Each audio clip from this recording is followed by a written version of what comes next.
Hello everybody. We are located in the fifth or final episode of Translation Industry series, and in this episode we are discussing back translation. Now, what is back translation? Back translation is while you are converting a translated text into the source language. Now let's say something is already translated from English to Persian. Now you're converting that from Persian back to English to see if it is matching, if it is equivalent, if it is consistent, and is provided with a good quality. That's called the back translation. So with back translation, there is 3 steps of back translation. The first one is back translation itself. The second one is compare. And the fourth one is reconcile differences if there is existed. So with back translation, there is 2 points. One, proven in or confident translator. You must hire a proven in or confident translator to do the job.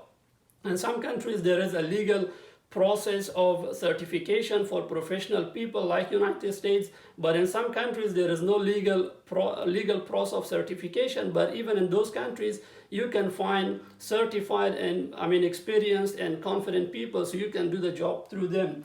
Now the second point is back translator must not be the original translator. If somebody has done the job from English to Persian and you are now doing from Persian back to English, so you must not hire the same person who did from English to Persian. It must be a different translator.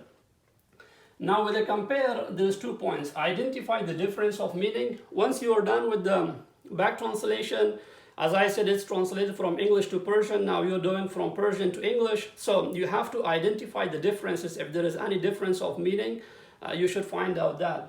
The second point is that the differences in meaning are not always straightforward. Even the difference with meanings are not always straightforward. Let's say some interpreters may say intervene, some may say interfere, some may say freedom of speech, some may say freedom of expression. So all these words seemingly look to have the same meaning, but it has different connotations. So you have to see the source text, and then you have to use the proper word to have the same connotation as the source text. Now with the third one, reconcile differences if there is. The first one is ensure the translation is accurate. That's one, and there is 4 points underneath that. Review the translation first, same meaning as source language. The third, clear and unambiguous. Number 4, read well. It must be read well. It must be read well. Then the second point of the reconcile differences, have the right focus. While you are doing this job, the back translation and the review and reconcile the differences, you must have concentration, a full concentration and attention to the job. And the last point of the third step is use the original translator for the review. Let's say the translation was done from English to Persian on Ahmad, for example. Now from Persian back to English has been done by Mahmoud, right? So over here, while it's done, then the review process must be done by who? By the first translator who did from original to the target, who was Ahmad. So you have to do for the review, you must hire Ahmed again to see to review the product and see if there is any difference or if it's matching and if it's equivalent.